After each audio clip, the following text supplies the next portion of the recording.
प्रदेश के चुनाव में हर बार रोजगार का मुद्दा हावी रहता है। चाहे सत्ता पक्ष हो या विपक्ष, रोजगार के मुद्दे पर एक दूसरे को घेरते हुए नजर आते हैं, आरोप मढ़ते हुए नजर आते हैं। खर्ची पर्ची का मुद्दा भी पिछले कई सालों से चर्चाओं में है। इस पर एक रिपोर्ट आप देखिए।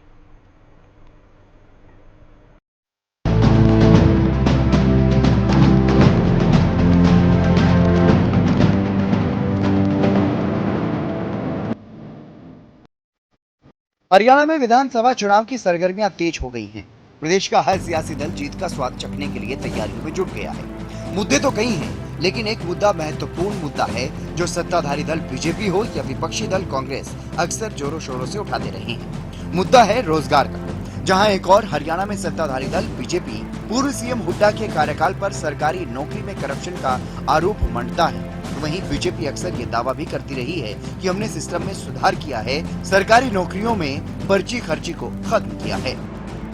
का हाल क्या होता था कि कभी किसी व्यक्ति को पढ़ाई करने के बाद, अच्छी मेरिट में आने के बाद नौकरी की उम्मीद नहीं होती थी, बल्कि नौकरी लगने का जो एक पैमाना था, जो एक मापदंड था कि आपकी कोई सिफारिश है, आपका कोई राजनीतिक आका है, या जो उस समय के सरकार के दलाल होते थे वो सौदेबाजी करते थे, आपसे पैसों की मांग की जाती थी, आप दे सकने में सक्षम थे या नहीं थे, अपने माता पिता को परेशान करते थे।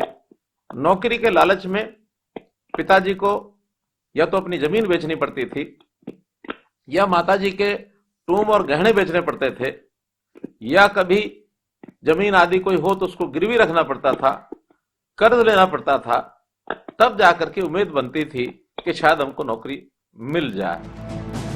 तो वहीं दूसरी ओर पूर्व सीएम हुड्डा अक्सर पूर्व की मनोहर सरकार के कार्यकाल पर ठेकेदारी प्रथा को बढ़ावा देने का आरोप लगाते रहे।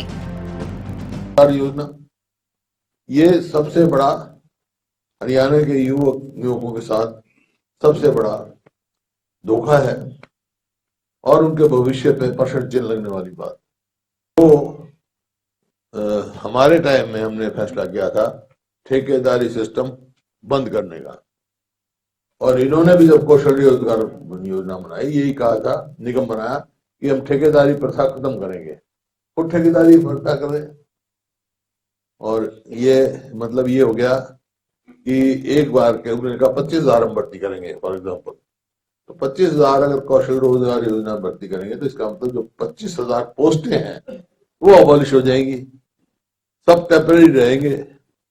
जब जैसे ये अग्नि पथ पे अग्निवीर है, वही हो गया काम। उनका फ्यूचर जो है क्या रहेगा, वो कैसे आगे चलेंगे, तो मतलब कोई 1 साल के बाद घर भेज देंगे। तो ये खिलवाड़ इनको बंद कर देनी चाहिए।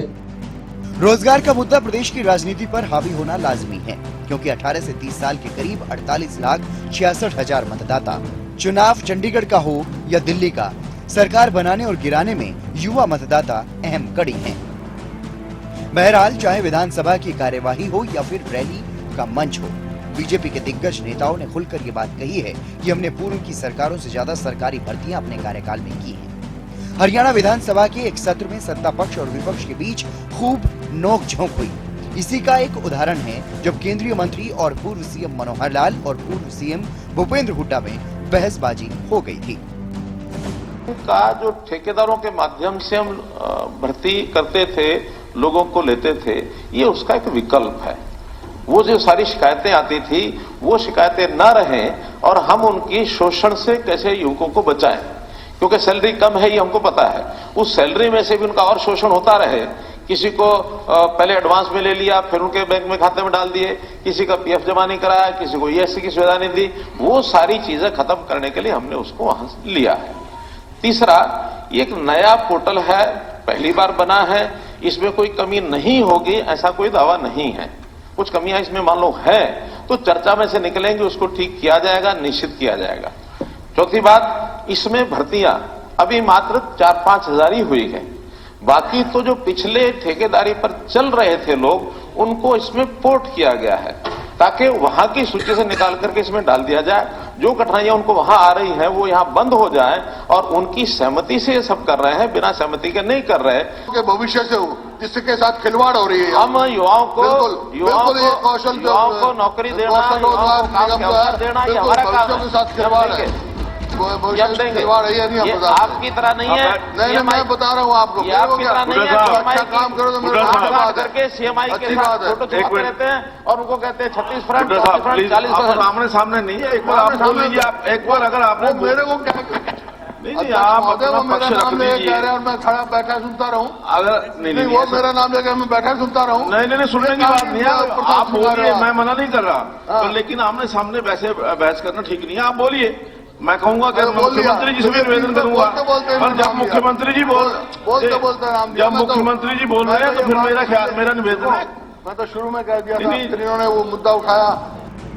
बता दें कि 1 सितंबर 2019 से लेकर 15 फरवरी 2024 तक हरियाणा सरकार ने हरियाणा पब्लिक सर्विस कमीशन के माध्यम से करीब 2904 भर्तियां की, जिनमें 2038 सामान्य, 385 SC, 214 BCA, 119 BCB, 108 EWS, 26 ESM, 4 डीईएसएम, 10 EBP श्रेणी के युवाओं को नौकरियां दी गई।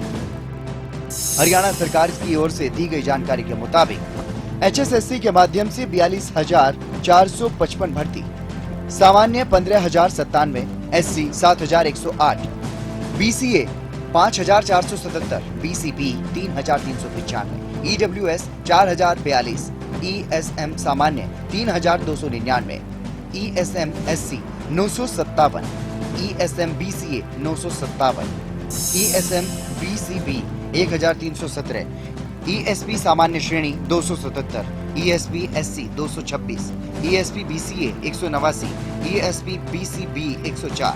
इसी के साथ बीजेपी सरकार ने हरियाणा कौशल रोजगार निगम के माध्यम से भी हजारों युवाओं को रोजगार दिया है और सिस्टम में ट्रांसपेरेंसी लाने का काम किया है। ये दावा बीजेपी का है। कितने युवाओं को रोजगार? 1,05,728 पुरानी भर्ती का ट्रांसफर, 12,885 नए लोगों की भर्ती। हरियाणा सरकार हरियाणा कौशल रोजगार निगम को ठेकेदारी प्रथा के खात्मे का रामबाण उपाय बताती रही है। सरकार का दावा है कि एचकेआरएन के माध्यम से भर्ती में ठेकेदारी प्रथा का खात्मा हुआ है।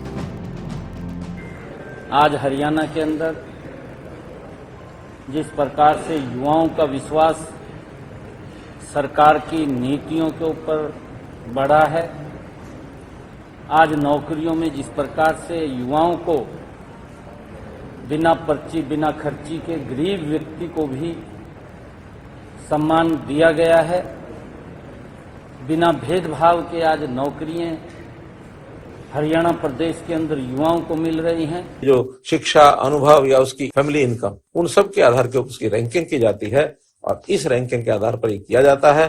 तो ऐसा एक ट्रांसपेरेंट सिस्टम ये बनाया गया है। इनको सब प्रकार की सुविधाएं भी दी जाती हैं, EPF, ESI, labour welfare fund की वो सब सुविधाएं, और इनका जो पैसा है वेतन वो सीधा बैंक में जाता है। हमने ठेकेदारी प्रथा को खत्म करने के लिए एक यूनिक एक सिस्टम बनाया है और यहाँ तक बन गया है अभी ये कि अभी जो विदेश में हम लोगों ने जो चयन कराया, खास करके इजराइल की जो चर्चा होती थी, तो हमारे एचकेआरएन के माध्यम से फॉरेन कोऑपरेशन डिपार्टमेंट ने जो काम किया उसको उन्होंने पसंद किया। सालाना 10 आकस्मिक अवकाश और 10 मेडिकल अवकाश ये भी उनको दिए जाते हैं। आयुष्मान भारत की सुविधा भी उनको 1500 रुपया लेकर के, और इन सबको जैसे 3 लाख तक की जो एक कंडीशन है कि 3 लाख तक 1500 रुपया देंगे, वो लाभ भी इनको दिया जाता है। दूसरी ओर विपक्षी दल कांग्रेस हमेशा से एचकेआरएन की तुलना ठेकेदारी से करता रहा है। साथ ही हरियाणा को बेरोजगारी के मामले में नंबर 1 तक पहुंचाने का आरोप भी सरकार पर विपक्ष मढ़ता रहा है। कांग्रेस के दिग्गज नेता अक्सर ये कहते रहे हैं कि प्रदेश में 2 लाख सरकारी नौकरियों के पद खाली हैं, लेकिन एचकेआरएन से भर्ती सरकारी पदों को भरने से बचने की तरकीब है। रोजगार का मुद्दा हरियाणा की राजनीति पर इस कदर हावी हो चुका है कि नायब सरकार ने भी जल्द से जल्द 50,000 से ज्यादा भर्तियां करने का फैसला लिया है। एचएसएससी अध्यक्ष के शपथ ग्रहण के दौरान प्रदेश के मुख्यमंत्री नायब सैनी खुद इस बम्पर भर्ती के संकेत दे चुके हैं। आने वाले अभी समय के अंदर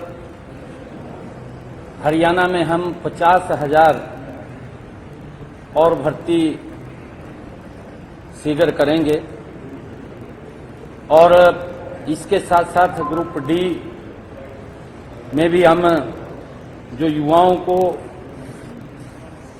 नौकरी देने की बात है, ग्रुप बी इसके लिए भी हम युवाओं को और नौकरियों में इस कार्यकाल के अंदर जो हमारे पास समय बचा है इसके अंदर और बढ़तियां कर। बहरहाल एक और बीजेपी अपने कार्यकाल में अब तक सबसे ज्यादा सरकारी नौकरी देने का दावा ठोक रही है, तो दूसरी ओर विपक्ष बेरोजगारी के मुद्दे पर मुखर होता जा रहा है। विधानसभा चुनाव में 48 लाख युवा मतदाता चंडीगढ़ की चाबी किसे देंगे, ये आने वाला समय ही बताएगा। विपक्ष के बेरोजगारी के आरोपों को सही ठहराया जाएगा या फिर बीजेपी की इस उपलब्धि पर मोहर लगेगी, ये भी देखना काफी दिलचस्प रहेगा। News desk, Haryana news.